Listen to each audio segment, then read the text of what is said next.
오늘 수요예배 오신 여러분을 주님의 이름으로 환영합니다. 오늘은 함께 오시는 예수라는 제목으로 말씀을 드리려고 합니다. 오늘 예배를 준비하면서 이렇게 함께 얼굴과 얼굴을 맞대고 예배할 수 있다는 게 얼마나 소중한지 다시 한번 깨닫습니다. 여러분도 다 아시겠지만 수도권 확진자의 증가로 이미 수도권과 부산은 다시 사회적 거리두기 2단계로 상향되었고, 또 지방도 언제 다시 단계가 올라갈지 모르는 그런 안타까운 일이 벌어지고 있습니다. 특별히 이번 확진자의 증가는 정부의 반대에도 무리하게 집회를 연 서울 모교회의 어느 목사의 광화문 집회에서 촉발되었습니다. 특별히 사람들이 전국에서 모였기 때문에 이 사건은 단순히 서울과 수도권의 문제가 아니라 대한민국 전체의 문제가 되었습니다. 게다가 교회 측에서 정부의 지침을 따르지 않은 수많은 정황들이 나오면서 해당 교회뿐만 아니라 대한민국의 전체 교회가 심각한 비난에 직면하고 있습니다. 어떤 분들은 이 일로 인해서 한국교회의 몰락이 몇십 년 앞당겨졌다 이런 평을 하는가 하며, 심지어 어떤 가게에서는 교회 다니는 사람은 식당에 받지 않는다라는 문구를 붙여놓아 그 사진이 인터넷을 뜨겁게 달구고 있습니다. 이렇게 가다가는 복음 전파는커녕 우리의 다음 세대에게 복음을 전하는 것도 쉽지 않겠다라는 그런 의구심이 앞섭니다. 저희 교회가 얼마나 코로나 방역을 위해서 애썼습니까? 정부가 사회적 거리두기 2단계 하라면 눈물을 머금고 온라인 예배 드리고 소독하고 방역하고 자리 붙이고, 그래서 이 지역 공무원들 사이에서 저희 교회가 가장 잘한다고 소문이 날 정도입니다.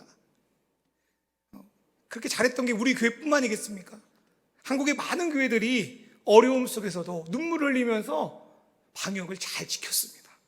그런데 조그만한 작은 곰팡이가 음식 모두를 못 쓰게 하는 것처럼 몇몇의 교회와 또 단체들이 그들의 잘못된 움직임 때문에 한국교회 전체가 존속을 위태롭게 하는, 대한민국 개국 이후로 가장 교회가 큰 비판에 직면한 이 어려운 상황에, 그 결과에 우리는 처해 있습니다.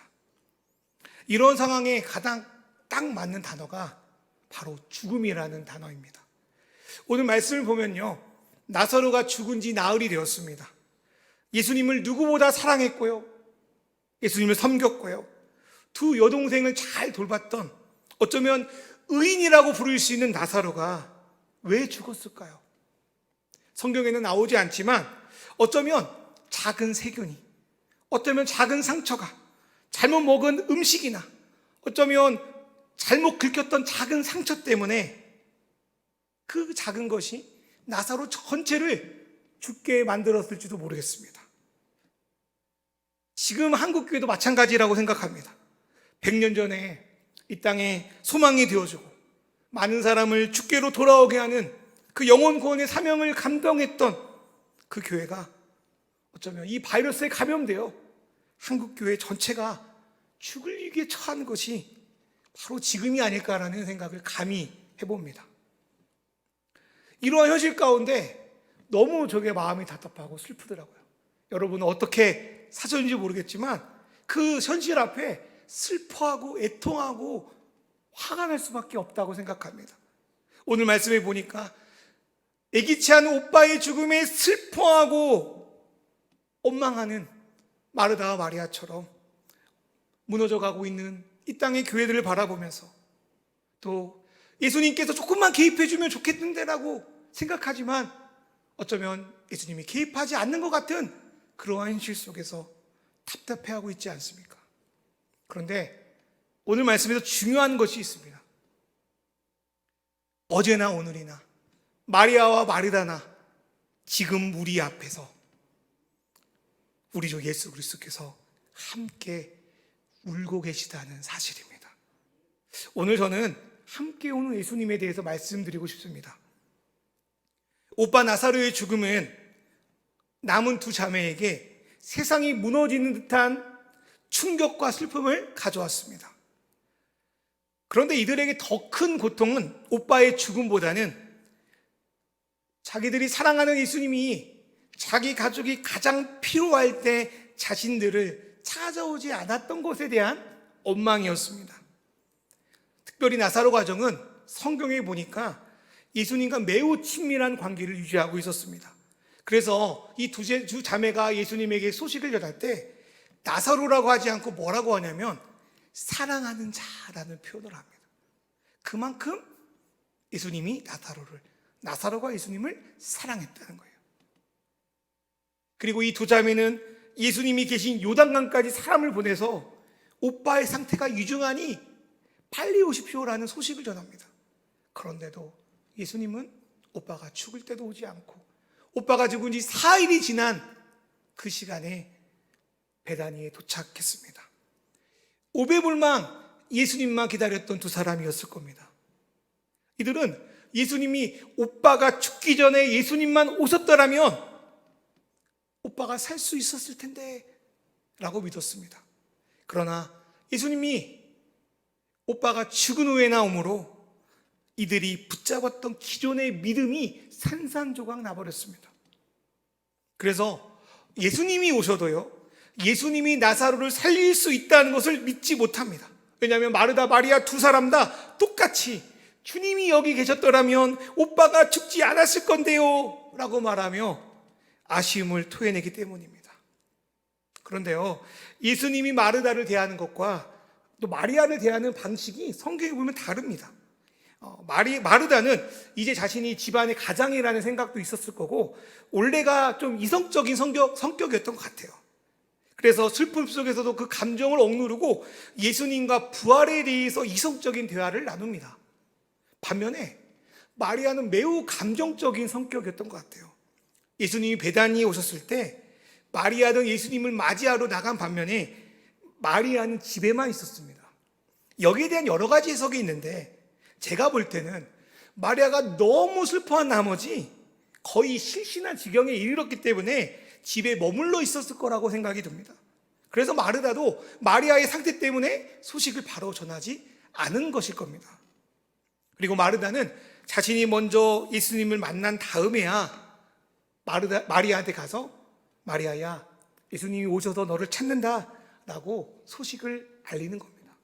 요한복음 11장 28절의 말씀을 같이 읽어보면 이 말을 하고 돌아서서 가만히 그 자매 마리아를 불러 말하되 선생님이 오셔서 너를 부르신다. 근데 이 말씀을 보면 조금 이상한 부분이 있어요.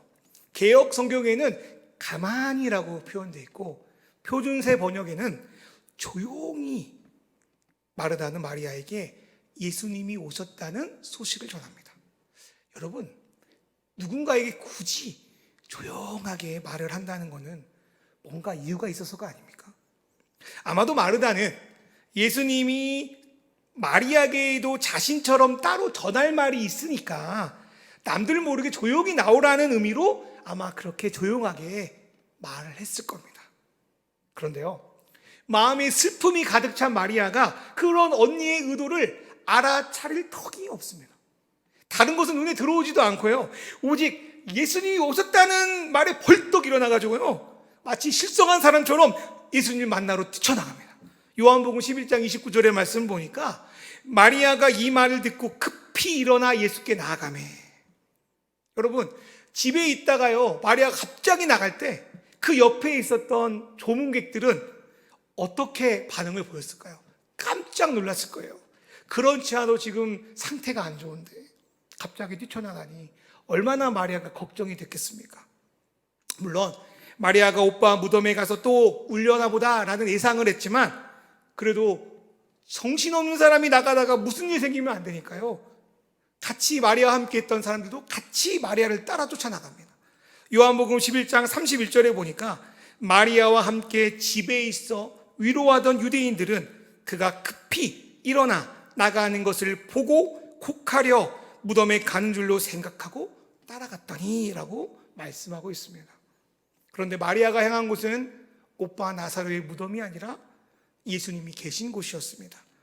마리아는 마르다처럼 주님이 여기 계시기만 했어도 우리 오빠 죽지 않았을 텐데요 라고 원망 섞인 고백을 늘어놓습니다. 그런데 앞에서 말씀하신 것처럼 마르다와 마리아의 행동은 차이가 있습니다. 첫 번째로 마리아는 마르다와 달리 예수님을 보자마자 엎드립니다. 여러분, 예수님의 발 앞에 엎드렸다는 것은 어떤 의미가 있을까요? 성경에서 엎드린다는 것은 보통 주님을 경배한다, 주님을 예배한다라는 뜻이 있는데요. 그런데 여기서 그 마리아의 엎드림은 무엇이냐면 오빠의 죽음으로 자신의 삶이 완전히 무너져 버린 그녀의 마음 상태를 나타냅니다. 소중한 사람을 떠나보냈더니 이제 더 이상 살아갈 이유와 소망을 잃어버린 그녀의 절망이 예수님 발 앞에 엎드림을 통해서 드러나고 있습니다. 두 번째로 마리아는요, 마르다와 달리 예수님 발 앞에서 철철 웁니다. 여기서 운다는 건요, 그냥 눈물만 흘리는 게 아니라요, 원어로 크라이오라고 해서 크게 울부짖고 통곡하며 우는 겁니다. 예수님 앞에 자신의 모든 슬픔과 아픔을 엉엉 울면서 쏟아내고 있어요. 그리고 그 슬픔 앞에 마리아와 함께 마리아를 쫓아온 그 친구들도 함께 통곡하며 울기 시작합니다. 사랑하는 기린교 성도 여러분, 우리 사람은 어느 때에 함께 울 수 있습니까? 제가 생각할 때 첫 번째로 자신과 관계가 있는 사람, 자신이 사랑하는 사람이 슬픔에 처했을 때 함께 울 수 있습니다. 왜요? 사랑하니까. 두 번째로 울고 있는 사람과 비슷한 경험을 겪었을 때 함께 울 수 있습니다. 장례식에 사랑하는 부모님을 잃고 슬픔에 빠져 있는 사람을 누가 가장 잘 위로할 수 있겠습니까? 목사도 아니고요, 어른도 아니고요, 먼저 자기의 부모를 떠나보낸 그 아픈 경험이 있는 그 사람만이 진정 그 사람을 위로할 수 있습니다. 자신도 그러한 슬픔을 경험했기 때문에 진심으로 위로하고 공감할 수 있는 겁니다. 세 번째로, 사람은요, 자신이 그와 같은 비슷한 일을 앞두고 있을 때 함께 울 수 있습니다. 예를 들어서요, 군대 먼저 가는 친구를 보면서, 남자들만 이해할 수 있겠지만 군대 먼저 가는 친구를 보면서 괜시리 함께 울 수 있는 건요, 나도 얼마 안 있으면 군대 가기 때문에 함께 울 수 있습니다. 우리 여성 동지들 이해하십니까? 저의 경우를 볼 때 선배 목회자들의 슬픈 사연을 보고 함께 울 수 있는 이유는 저 역시 그 길을 가게 될지도 모르니까 울 수 있습니다. 그런데요, 하나님의 아들이시자 세상을 창조하신 예수 그리스도께서 사람들이 우는 이유와 똑같은 이유로 지금 함께 울고 계십니다. 사랑하는 자의 슬픔에 공감하고 계시고요, 나사로의 죽음을 통해 자신의 죽음을 보고 계시고요, 자신의 죽음을 통해 지금 이 땅에서 슬프고 애통하고 아픔과 죽음에 처해 있는 우리의 모습을 보고 함께 울고 계시다는 거예요. 여러분, 어떻게 전지전능한 하나님께서 사소한 인간의 슬픔에 울 수 있습니까? 어떻게 울 수 있습니까? 여러분, 애부터요, 운다는 건요, 나약함, 무능력의 표현이라고 생각하시는 분들이 많이 있습니다. 그런 분들이 예수님의 울음을 볼 때 얼마나 무시하겠습니까? 야, 어떻게 그런 분을 하나님으로 믿니? 어떻게 그런 분이 하나님의 아들이니? 예수님과 함께 있었던 사람 중에서도요, 예수님의 울음을 사랑함이 아닌 나약함으로 받아들입니다. 요한복음 11장 37절에 보니까요, 이렇게 써 있는데요, 그중 어떤 이는 말하되 맹인의 눈을 뜨게 한 이 사람이 그 사람은 죽게 할 수 없었더냐 하더라, 이렇게 말하면서 예수님이 무능력해서 나약해서 운다고 말하는 거예요. 그리고요, 오늘날 예수님을 믿는다고 하는 사람들 중에서도요, 예수님이 우셨다는 것을 제대로 이해하지 못하는 사람들이 많습니다. 예수님이 하나님이라는 걸 누구보다도 잘 알고 있어요. 그런데 예수님이 이 땅에 완전한 사람으로 왔다는 것을 머리로는 아는데 진짜 가슴으로는 잘 모르는 분들이 많이 있습니다. 여러분, 모름지기 지도자, 리더라고 하면 어떤 사람이 지도자라고 생각하십니까?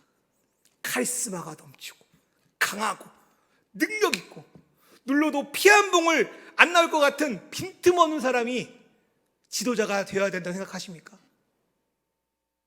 자기 감정을 솔직하게 드러내고 이야기하는 사람을 보고 약점 많다고 무시하는 경우가 많이 있지 않습니까? 여러분, 그런데요, 우리 주님, 우리의 지도자, 우리의 리더이신 예수님은요, 지금 마리아의 슬픔에 함께 공감하고 울고 계십니다. 그것 때문에 사람들이 자신이 약하다고 손가락질하고 오해하는 것도 주님은 별로 개의치 않으셨어요. 왜냐하면 사람들의 시선보다 자신이 사랑하는 마리아의 슬픔에 함께 울어주는 게 예수님께는 더 중요했기 때문입니다. 여러분, 성경에 보면요, 예수님 이 땅에 오셔서요, 사람이 겪을 수 있는 모든 약함을 다 겪으셨어요. 노숙하셨대요, 굶주리셨대요, 목마르셨고요, 죄에 분노하셨고요, 수많은 고통 겪으셨고요, 절망하셨고요, 억울하게 죽기까지 하셨어요. 예수님이 그런 경험이 있기 때문에 그러하기에 인생의 모든 아픔과 슬픔을 공감할 수 있고 위로할 수 있습니다. 주님이 능력이 많아서 우리를 이해하시는 게 아니라 주님이 우리와 같은 아픔과 고통을 겪으셨기 때문에 우리를 위로하실 수 있어요. 여러분, 히브리서 4장 15절 말씀에 뭐라고 말씀합니까? 우리에게 있는 대제사장은 우리의 연약함을 통정하시 못하실 이가 아니요 모든 일에 우리와 똑같이 시험을 받으시니로되 죄는 없으시니라. 예수님이 우리의 약함을 공감하실 수 있는 것, 이것은 신격화된 세상의 영웅들과 예수님의 가장 큰 차이입니다. 여러분, 세상은요, 힘으로 능력으로 이 세상을 다스린다고 믿습니다. 그래서요, 자신들이 믿는 영웅들도 어떻게 포장합니까? 그런 믿음에 맞게 능력 있고 힘세게 만들어 놓습니다. 그게 세상의 신들입니다. 그런데요, 우리의 구세주 예수님은 몸소 하늘 보좌 버리고 이 땅에 오셔서 이 땅의 아픔과 약함과 고통을 다 겪으셨어요. 왜 그랬다고요? 우리의 고통을 진심으로 위로하고 공감해 주기 위해서입니다. 진심으로 함께 울어주기 위해서입니다. 그렇다면 예수님은 어떻게 마리아의 슬픔에 공감하셨는지 요한복음 11장 33절의 말씀을 보고 말씀드리겠습니다. 요한복음 11장 33절 같이 읽겠습니다. 예수께서 그가 우는 것과 또 함께 온 유대인이 우는 것을 보시고 심령의 비통히 여기시고 불쌍히 여기사. 예수님은 첫 번째로 분노하심으로 오십니다. 이것은 말씀을 보니까 비통히 여기셨다고 하는데요, 이 단어의 본래적인 뜻은 매우 분노하다, 화가 나다, 경고하다라는 뜻을 갖고 있습니다. 여러분, 분노할 때 우신 적 있습니까? 너무 분노하면 울 수 있지 않습니까? 예수님이 지금 분노하심으로 울고 계시다는 거예요. 예수님은 무엇에 분노하셨을까요? 자기가 제때 오지 못해 나사로를 살리지 못해서 자기 자신에게 분노하시는 겁니까? 그러지 않아요. 아니면은 나사로를 죽게 놓아두신 하나님을 원망하고 있는 겁니까? 그게 아닙니다. 예수님은요, 무엇에 분노하고 있냐면 죽음 자체에 분노하고 계셔요. 나사로를 죽인 그 죽음, 모든 인생들을 죽이는 그 죽음, 사랑하는 의인 나사로를 죽음에 이르게 한 그 죄에 대한 분노로 예수님은 울고 계신 겁니다.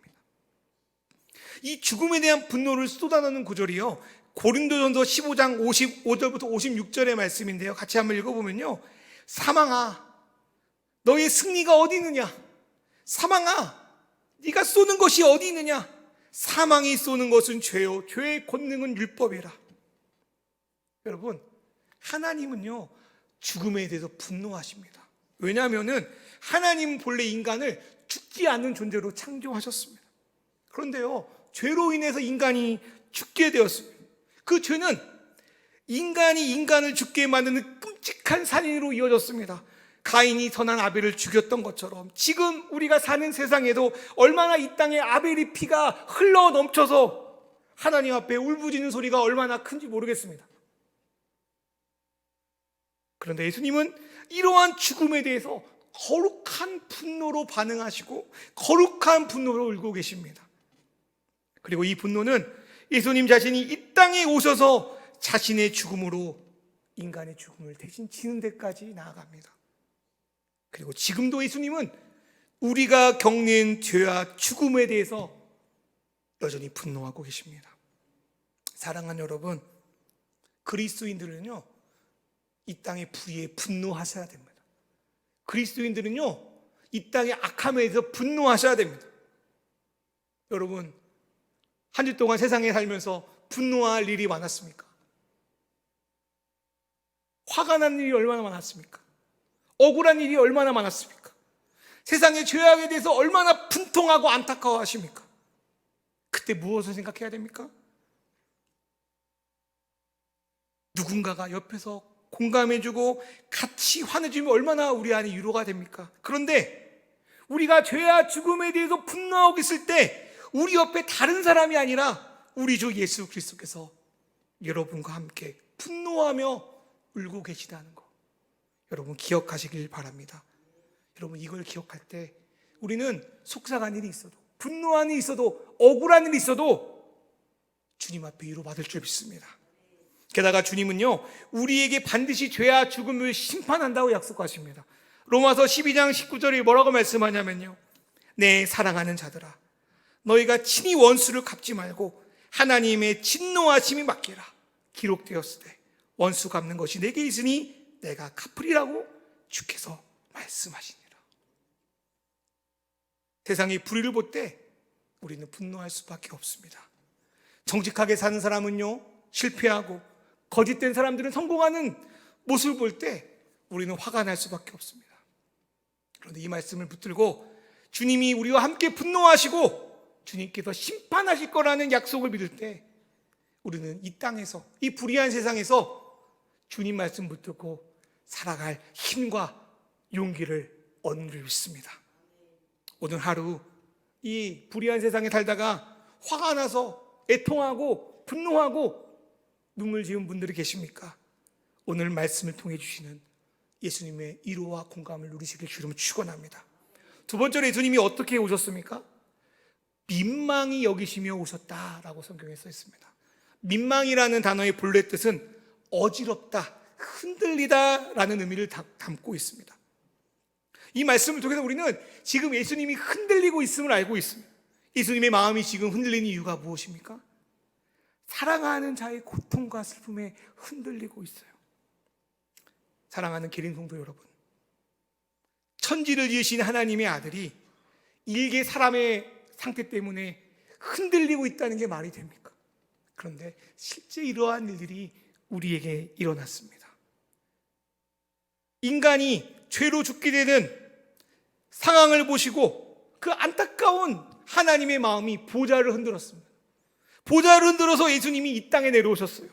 그 흔들림이 이스라엘 곳곳에 돌아다니면서 아픈 자, 병든 자, 가난한 자를 고치고 살리는 복음을 전파하게 하셨습니다.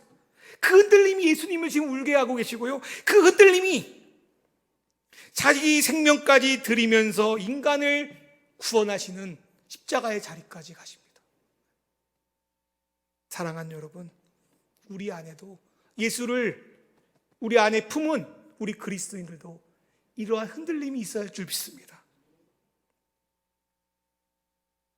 예수님은 오늘을 힘겹게 살아가다 울고 있는 우리를 보면서 그 마음이 흔들려서 울고 계십니다. 그 흔들림이 우리를 위로하고 힘을 주십니다. 고린도후서 1장 3절부터 4절 말씀에 보면 뭐라고 말씀하냐면요, 찬송하리로다.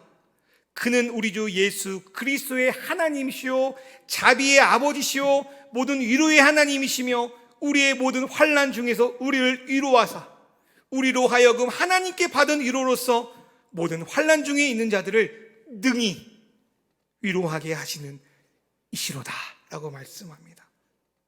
사랑하는 계린교회 성도 여러분, 이 땅의 진짜 강함이 뭡니까? 세상의 모든 힘을 소유하는 것입니까? 세상의 모든 물질을 갖는 것일까요? 절대로 약점을 들키지 않는 게 강함일까요? 성경은 절대로 그렇게 말하지 않습니다. 성경은 오히려 약할 때, 강해진다고 말합니다. 사도 바울은 약함에 대해서 이렇게 말합니다. 고린도후서 12장 9절부터 10절 말씀인데요. 나에게 이르시기를 내 은혜가 내게 족하도다. 이는 내 능력이 약한 데서 온전하여 짐이라 하신지라. 그러므로 도리어 크게 기뻐함으로 나의 여러 약한 것들에 대하여 자랑하리니 이는 그리스도의 능력이 내게 머물게 하려 함이라. 그러므로 내가 그리스도를 위하여 약한 것들과 능욕과 궁핍과 박해와 곤고를 기뻐하노니 이는 내가 약한 그때의 강함이라. 최근에 일어난 일부 교회를 통한 코로나 사태를 보면서 세상 앞에 강해지려고 하는 게 얼마나 크나큰 죄로 돌아오는지를 우리는 함께 목도하고 있습니다. 그리스도의 사랑을 나타내는 건요, 세상보다 강해지는 게 아니라 오히려 약해지는 거예요. 내가 잘났다, 내가 권리가 있다 주장하는 것이 아니라 권리가 있음에도 겸손해지는 게 그리스도인들의 강함입니다. 성경에도 말하잖아요. 예수님이 말씀하시잖아요. 으뜸이 되고자 하면 크고자 하지 말고 종이 되라, 섬겨라라고 말씀하십니다. 근데요, 이 땅 한국교회는요, 약함의 능력을 잃어버린 것 같습니다. 어떻게든 우리가 힘이 있어, 우리는 강해, 우리 능력이 많아, 하나님도 까불며 죽는다는 말까지 합니다. 그러면서 자신의 강함, 자신의 능력만음을 외치다가 맛을 잃어서 세상에 밟히게 된 신세가 된 것이 아닐까 감히 생각합니다. 세상의 약함에 대해서, 연약함에 대해서 울어주지 않습니다. 저거 잘못됐다고, 저거 죄인이라고 비방하고 정죄하지만 함께 울어주는 자들이 별로 없습니다. 그렇게 사니까 경건의 모양은 있으나 경건의 능력은 우리 안에, 이 교회 안에, 한국 교회 안에 보이지 않습니다. 앞에도 말씀드렸지만 이번 사태로 한국 교회의 위기의 시계바늘은 10년 이상 가속화되었다고 합니다.